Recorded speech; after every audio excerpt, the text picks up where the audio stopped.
찰스 콜슨이라는 분이 지은 이것이 교회다라는 그런 책이 있는데요. 그 책의 내용에 보면 이런 이야기가 있습니다. 존이라는 그 60대의 한 남자가 이제 병원에 입원하게 되었는데 어떤 검사를 해봐도 이 사람의 병명을 찾을 수가 없습니다.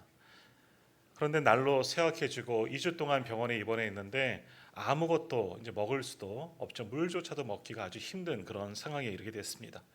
그래서 여러 가지 검사 의사들은 해봐도 이 사람의 병을 알 수 없으니 뭐 치료할 수 있는 방법도 이제 없는 거죠.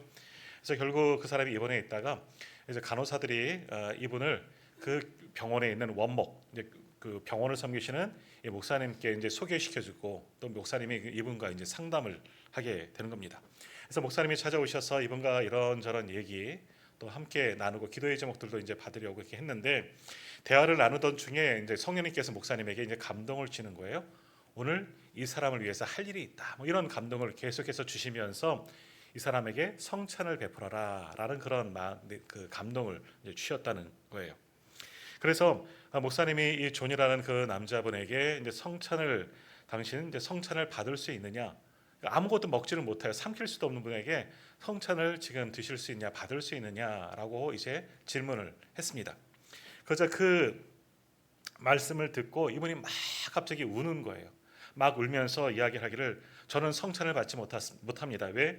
내 죄가 많아서 용서받을 수 없기 때문에 저는 성찬을 받을 수 없습니다라고 이야기를 한 겁니다. 그래서 목사님께서 말씀하기를 누구든지 올바른 마음가짐 없이 성찬에 참여하면 자기 자신을 정죄하는 것과 같다. 오늘 우리가 읽은 그 다음 말씀이 이제 나오는 말씀인데요. 말씀을 이야기해 주면서 그러나 죄를 용서하고 하나님 앞에 죄를 고백하고 성찬을 받을 수 있다. 이 사람을 위로하면서 성찬을 받지 않겠냐라고 그렇게 이제 다시금 요청을 했습니다. 그래서 이 사람이 정말 성찬을 받기를 원하지만 이제 자신의 죄가 문제잖아요.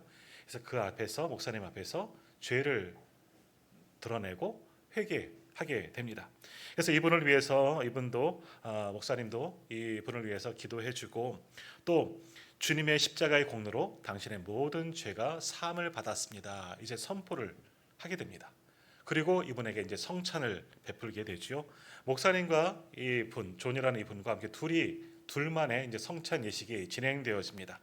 그래서 목사님이 떼어진 그 빵을 드렸더니 이분이 천천히 입에 넣고 그걸 씹어 삼킵니다. 그리고 포도주도 조용히 차근히 그걸 먹게 됩니다. 이것을 통해서 이분도 그 신령한 음식을 성찬을 처음 먹고 마심을 통하여서 은혜를 느끼게 되는 거죠. 그 속에서 무언가 뜨거움이 솟아나게 되고 주님이 나를 용서해 주셨구나. 그런 어찌 보면 감동을 이제 받게 되는 겁니다. 마침내 이분도 묶여있던 죄에서 노임받게 되고 자유함을 누리게 되었고 이 성찬을 받은 이후로 3일 만에 이 사람이 태어나게 되었다 하는 그런 내용이 이 책에 기록되어져 있습니다. 물론 우리가 오늘도 성찬 예식을 나누게 되겠지만 성찬에 어떤 특별한 신비한 능력이 있어서 이와 같은 사람도 성찬을 먹고 병이 나았다 이것을 이야기하는 것이 아니죠. 성찬의 은혜를 깊이 체험하였더니 성찬을 함께 나누기 위해서는 먼저 내 죄를 용서함을 받아야죠. 그리고 세례를 받는 겁니다. 그러니까 성찬을 받기 위해서는 우리도 죄의 용서와 세례가 필요한 거죠. 그리고 내 죄를 씻고 주님 앞에 나아가 주님의 은혜로 주님의 떡과 잔을 나눌 때 또 다른 은혜가 오늘 우리 가운데도 찾아오게 될 줄 믿습니다. 그러면 오늘 전원님도 기도해 주셨지만 성찬, 우리 교회는 성찬을 자주 합니다. 한 달에 한 번은 꼭 성찬을 하지만 성찬 그저 있는 그런 행사에 따라서 절기에 따라서 떡 하나를 먹고 잔 하나를 마시는 것이 아니라 오늘 이 신령한 음식을 먹음을 통해서 나는 주님의 은혜로 내 죄가 회복되었습니다. 씻김 받았습니다. 회개합니다 하는 마음으로 나가고 또 주님 나와 함께하여 주십시오. 오늘 나도 성찬의 특별한 은혜를 누리기를 원합니다 하는 마음으로 오늘 성찬을 참여하십시오. 그럴 때 성찬의 특별한 은혜가 참여하는 모든 분들에게 임하기를 간절히 소망합니다. 자, 오늘 본문 고린도전서, 우리가 고린도전서 많이 알고 계시죠? 고린도전서는 고린도전서와 후서 두 개의 편지로 나누어져 있고요. 이제 신학자들의 연구에 의하면 이것 말고도 고린도 교회는 두 번의 편지를 전했지만 우리 성경에는 이제 기록되어지지 않고 이제 흔적만 그렇게 남겨져 있다 하는 겁니다. 왜 이렇게 사도 바울이 고린도 교회에는 여러 번의 편지를 보냈는가? 좋은 면도 있어요. 사실 고린도 교회는 좋은 교회예요. 초대 교회 어려운 시절 교회가 든든히 선 교회이지만, 그러나 그런 반면에 또 하나 고린도 교회 안에는 항상 분쟁이 있었다 하는 겁니다.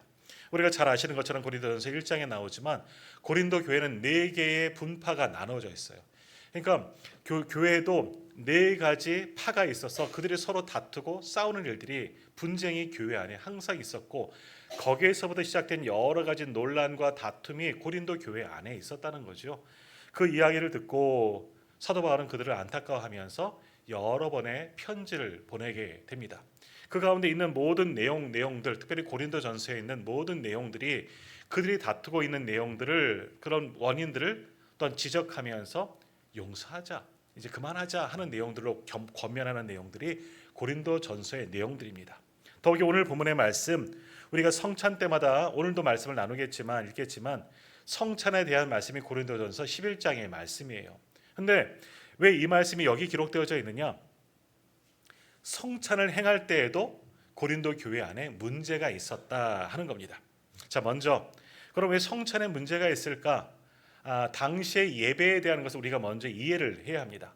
오늘 우리는 성찬 생각하면 어떤 걸 생각합니까? 우리 눈앞에 져 있는 이 잔, 이 예식을 우리는 생각하지만 당시의 예배는요, 말씀과 성찬 두 가지만 있으면 예배가 됩니다. 제가 여러 번 말씀드렸죠. 당시 예배는, 오늘도 우리 아이들이 우리 안내하는 우리 전효 장로님에게 주보가 궁금한가 봐요. 그래서 이걸 보여달라 그래서 장로님 보여주니까 뭐 이렇게 많아요 그러는 거예요. 그래서 우리는 이런 많은 예식을 가지고 절차에 따라서 예배를 드리지만 당시 초대 교회는요, 말씀을 전하는 겁니다. 말씀은 뭡니까? 예수님에 대한 이야기예요. 예수님이 행하신 모든 일들에 대한 이야기, 예수님의 그런 사역, 이것을 전하는 것이 말씀입니다. 사도들을 통해서 들려진 예수님의 이야기가 설교가 되는 거죠. 그리고 눈으로 보는 말씀, 경험하는 말씀도 체험합니다. 그것이 뭐냐? 그것이 바로 성찬입니다. 근데 그 성찬은 어디까지 이어지느냐? 공동 식사까지 이어지는 것이 성찬이에요. 그러니까 우리가 주님의 집에 모여서, 주의 전에 모여서 함께 말씀으로 우리의 은혜를 채우고 영혼을 채웠다면, 우리가 함께 식사를, 공동 식사를 나눔을 통해서, 이게 성찬인 거죠.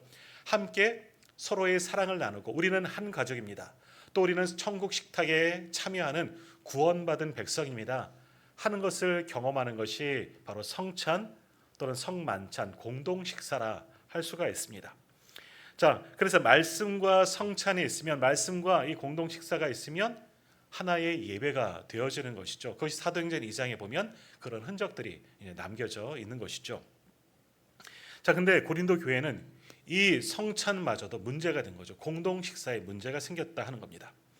자, 어떤 사람들은 늦게 오는 사람을 배려하지 아니하고, 예배하는 가운데 좀 늦게 오시는 분들이 있어요. 여러 가지 이유로.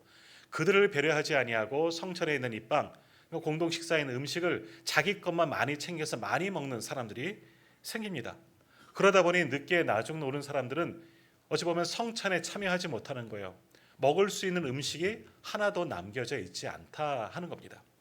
또 어떤 사람은요, 이제 포도주도 많이 준비해 놓으니까 포도주를 우리는 이게 나누어진 아주 작은 잔에 마십니다. 그러나 그때는 한 잔 함께 나누는 거거든요. 자기만 많이 먹어요. 너무 많이 포도주를 먹어서 취한 사람도 생겼다 하는 겁니다. 그러니까 어떤 사람들은 너무 많이 먹어서 문제가 되고, 어떤 사람들은 먹을 게 없어서 문제가 되는 일들이 교회 안에 생겨지게 되었다 하는 겁니다. 근데 그렇게 먼저 먹고 마시는 것은 당시 문화이기 때문에 어떤 성경에도 그런 말씀들이 없잖아요. 많이 먹어라, 얼마큼 먹어라, 규례가 없습니다. 떡을 떼어주는 것도 사실은 우리 교회는 다 잘린 빵, 이미 나누어진 빵, 내 것만 이렇게 먹기 때문에 문제가 없고요. 내 잔만 머시기 때문에 문제가 생기지는 않지만, 원래는요, 그래서 보여주는 예식을 하기 위해서 하나의 빵을 이렇게 있습니다. 그래서 가끔 특별한 경우에 우리가 행사 때 제가 빵을 떼어줄 경우도 있고, 성도님들이 와서 직접 빵을 떼라 하는 경우도 있잖아요. 당시는요, 한 빵을 집례하는 목회자가 떼어서 나누어지게 됩니다. 그러니까 잘 오신 성도들을 헤아려야 되겠죠. 정확하게 어느 정도 적당하게 나누어져야 합니다. 그러나 그렇지 아니하고 당시 배가 고프니까, 가난하니까 어떤 분들은 많이 먹게 되고 그런 경우도 있고, 너무 마셔서 취하는 경우도 있고요. 또 하나 문제가 뭐냐? 당시에는요, 계급 사회입니다. 로마가 지배하던 그런 사회 속에는 계급 사회가 나눠져 있기 때문에 그러니까 어느 정도 높은 계급이 있고 하류층이 있다는 거예요. 높은 사람들, 상류층 사람들은 어떻습니까?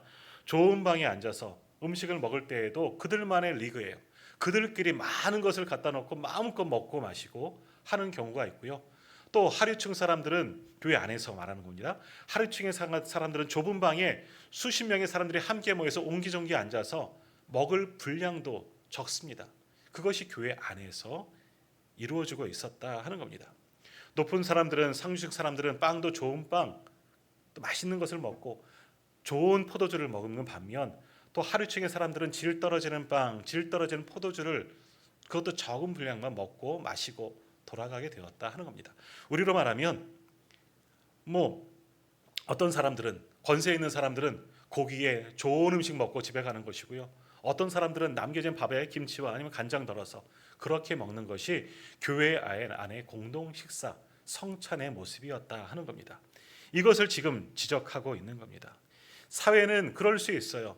사회적인 신분 사회이고 있고, 또 당신의 헬라 문화권, 로마 문화권이었기 때문에 잘 사는 사람들, 귀족들은 그렇게 먹고 하류층들은 없이 살 수 있겠지만, 교회 안에서는 그러지 말아야 한다. 세상적인 문화가 교회 안에 들어와서 교회 안에서도 신분을 나누고 어떤 계급을 나누고 먹는 것에서도 그렇게 차별을 두어서는 안 된다 하는 그런 마음으로 오늘 11장, 고린도전서 11장을 사도 바울은 그렇게 기록하게 되었다 하는 겁니다. 자, 오늘 우리가 행하는 성찬은 이것과는 조금은 다르지요. 공동 식사의 부분은 조금은 빠져 있지만 성찬을 통해서 우리는 주님의 구원의 은혜를 함께 나누게 됩니다. 오늘 우리가 먹는 떡은 무엇을 상징합니까? 원래적인 의미는 유월절 그 떡을 상징하는 것이겠지요. 유월절 떡은 어떤 떡입니까? 당시 출애굽 과정 가운데 누룩을 넣지 말고 먹는 그 떡을 말하는 겁니다. 부풀리지 않은 떡, 그러니까 질기고 맛없는 떡이 되는 거죠. 고난의 떡입니다. 너희가 애굽 땅에서 받았던 그 고난을 기억하는 것이고, 또한 하나님의 구원의 은혜를 경험하면서 바삐 움직여야 하기 때문에 급하게 구운 떡, 고난의 그 떡을 기억하자 하는 것이 우리가 먹는 빵에 담겨져 있습니다. 그리고 또한 또 하나는 뭐겠습니까? 그 떡은 어떤 겁니까? 사실은 유월절 어린 양 되신 예수님의 몸을 상징하는 겁니다. 오늘 우리에게는 이 의미가 더 있습니다. 우리는 이 떡을 먹으면서 나를 위해서 죽으신 예수님의 십자가의 그 은혜, 나를 위해서 찢기신 주님의 몸을 상징하는 것이 우리가 먹는 떡 아니겠습니까? 그러므로 우리는 이 떡을 먹으면서 나를 위해서 다 내어주신 주님의 그 사랑을 깨달으면서 기억하면서 감사함으로 이 떡을 먹을 수 있어야 합니다. 이 떡을 먹으면서 주님의 은혜를 감사하면서 또 함께 나누는 모든 사람들과 함께 주님을 사랑을 나누는 것, 이것이 성찬에 담겨진 그 의미라 할 수가 있습니다.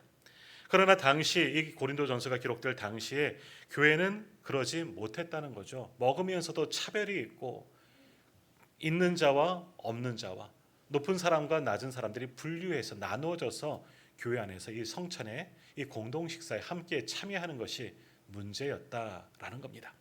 자, 그러므로 오늘 우리는 이 성찬을 경험하면서 성찬 예식을 우리가 함께 참여하면서 오늘 주신 말씀을 통해서 그러면 이 성찬에 담겨진 진정한 의미가 뭐냐? 다시 한번 우리가 생각하면서 말씀을 듣고 또 함께 나누는 이 성찬에 함께 참여하기를 소망합니다. 자, 오늘 본문을 통해서 우리는 성찬의 두 가지 의미를 우리가 함께 상고해 보고자 하는데, 첫 번째 성찬을 통해서 우리에게 주시는 의미는 뭐냐? 연합이라는 그런 의미가 담겨져 있습니다. 성찬에 참여하는 모든 성도들은 주님과 연합하는 겁니다. 주님이 우리를 위해서 자신의 몸을 내어 주신 것처럼 우리는 주님의 몸을 상징하는 이 성찬의 이 떡을, 그리고 이 잔을 먹고 마심을 통해서 먼저는 주님과 하나 되어지는 것, 그것을 연합이라고 이야기하죠. 주님과 연합하는 거예요. 그리고 이 떡을 나만 먹습니까? 아닙니다. 함께 예배하는 우리 모두가 함께 떡을 먹습니다. 그러면 우리는 주님 안에서 한 형제, 주님의 식탁에 참여한 한 가족이라는 거죠. 나만 떡을 먹는 것이 아니라 내 옆에 계신 분들도 함께 예배하는 모든 교우들이 함께 떡을 먹고 잔을 마십니다. 그럼을 통해서 우리는 뭡니까? 주님 안에서 하나 되어지는 겁니다. 주님 안에서 하나의 공동체, 주님 안에서 주님의 사랑으로 연합하는 것이 이 성찬에 담겨진 첫 번째 의미라 할 수 있습니다. 자, 오늘 본문의 말씀 우리가 고린도전서 11장 23절에서 26절까지의 말씀을 읽었는데요. 우리 한번 말씀을 한번 같이 읽어보도록 하겠습니다. 24절, 우리 24절 한번 같이 읽겠습니다. 축사하시고 떼어 이르시되 이것은 너희를 위하는 내 몸이니 이것을 행하여 나를 기념하라 하시고, 25절도 우리 한번 같이 읽을까요? 식후에 또한 그와 같이 잔을 가지시고 이르시되 이 잔은 내 피로 세운 새 언약이니 이것을 행하여 마실 때마다 나를 기념하라 하셨으니. 아멘. 자, 우리 말씀에 보면 주님이 말씀하신 부분이 나오죠. 성경에 이제 빨간색으로 칠해진 부분들이, 그런 성경이 있을 겁니다. 그 말씀에 보면 주님이 뭐라고 말씀하셨느냐? 주님의 마지막 만찬에 제자들에게 사실은 이 떡과 잔을 나누어 주시면서 말씀하셨습니다. 뭐라고 말씀하셨습니까?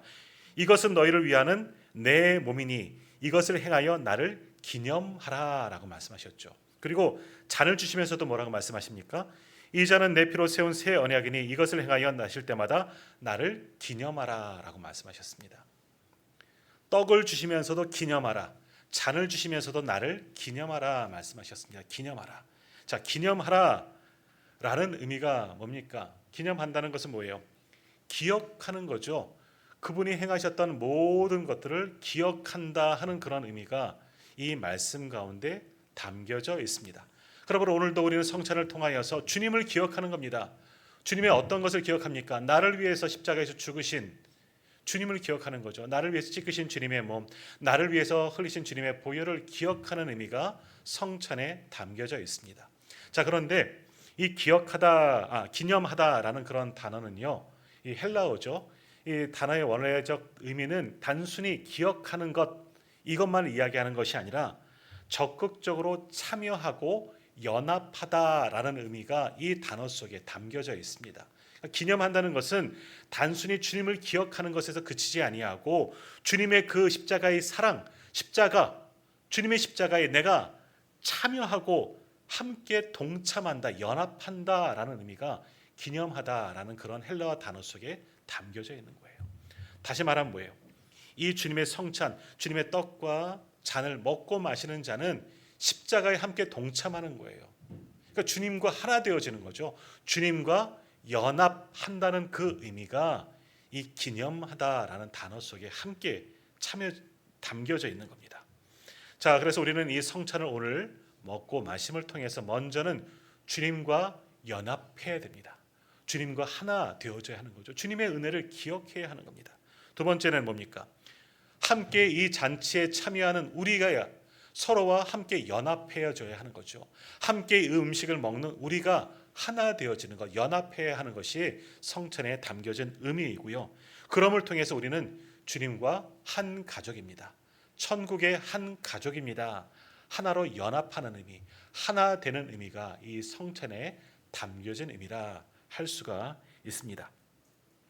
자, 오늘 우리는 나누어진, 이미 작은 것으로 내 것 나누어진 음식을 먹습니다. 나누어진 떡을 먹고 작은 잔에 담겨진 그런 음식을, 이 잔을 마시게 되지만 가장 좋은 거는요, 한 떡을 우리가 함께 나누는 겁니다.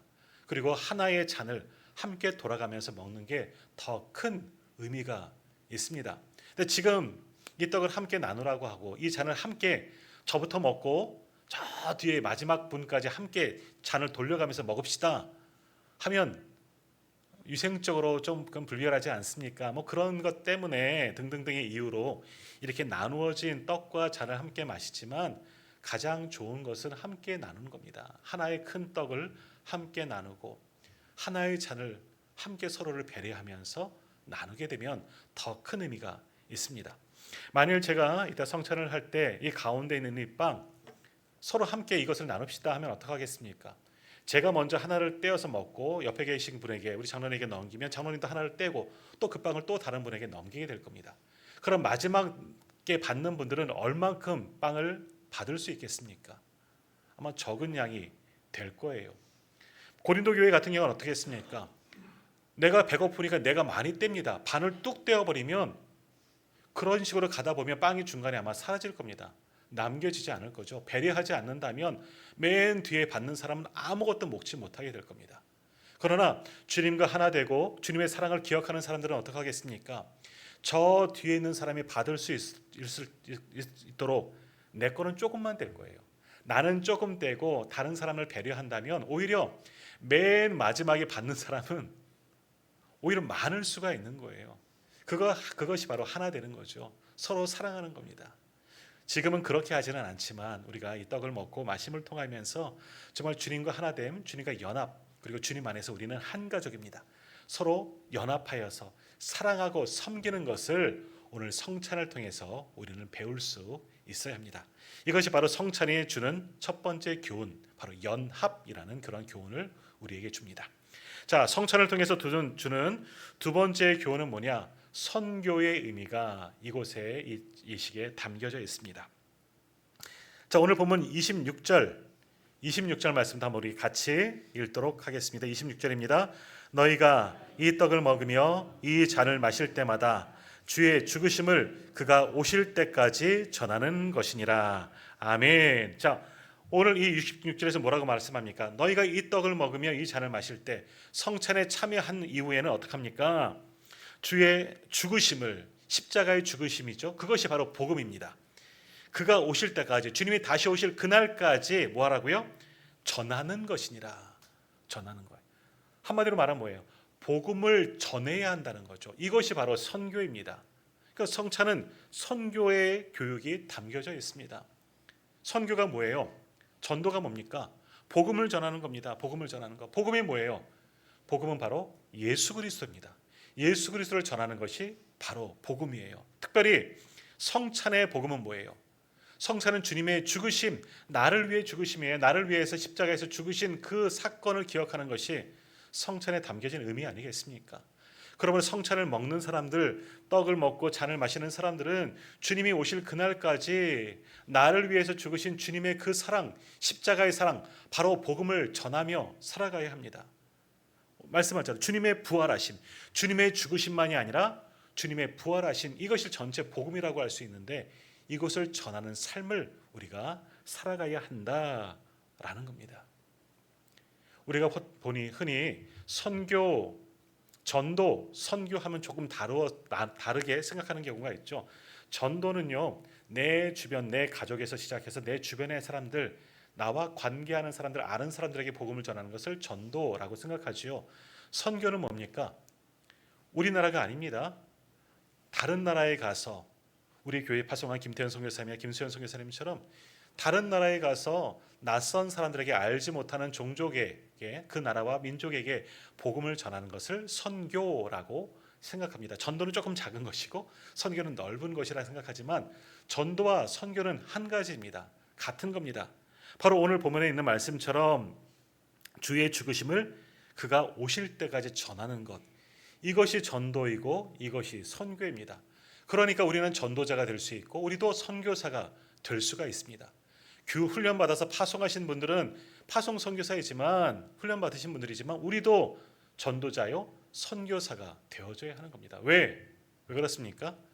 바로 이 성찬에 참여하기 때문에, 주의 죽으심을 내가 믿고 그 은혜에 참여하기 때문에, 이 신령한 음식을 먹고 마셨기 때문에 이제는 우리도 주의 죽으심, 주님의 부활, 바로 복음을 전하는 삶을 주님이 오실 때까지 행하며 살아가야 하는 의미가, 사명이 오늘 우리에게 있다 하는 것입니다. 그러므로 오늘 우리는 성찬에 참여합니다. 단순히 이 떡을 먹고 마시고 오늘 떡이 작네, 포도주 양이 적었네, 많았네, 이것을 논하기 이전에 뭐 해야 합니까? 이 떡을 먹었다면, 이 잔을 마셨다면 먼저는 주님의 사랑을 깨달아야죠. 그리고 주님과 연합되어져야 하고, 이제는 그리고 내게 주신 그 은혜, 성찬에 참여할 수 있도록 은혜 베풀어 주신 그 주님, 주님의 복음, 주님의 죽으심과 주님의 부활하심을 힘써 전하는 전도자, 바로 선교자의 사명이 우리에게 있다는 것을 기억하시고 이 성찬에 참여하는 저와 우리 모든 성도님들 되기를 간절히 소망합니다. 오늘 성찬에 우리 모두가 참여합니다. 성찬의 그 은혜가 오늘 우리 안에 있기를 간절히 소망합니다. 기도하겠습니다.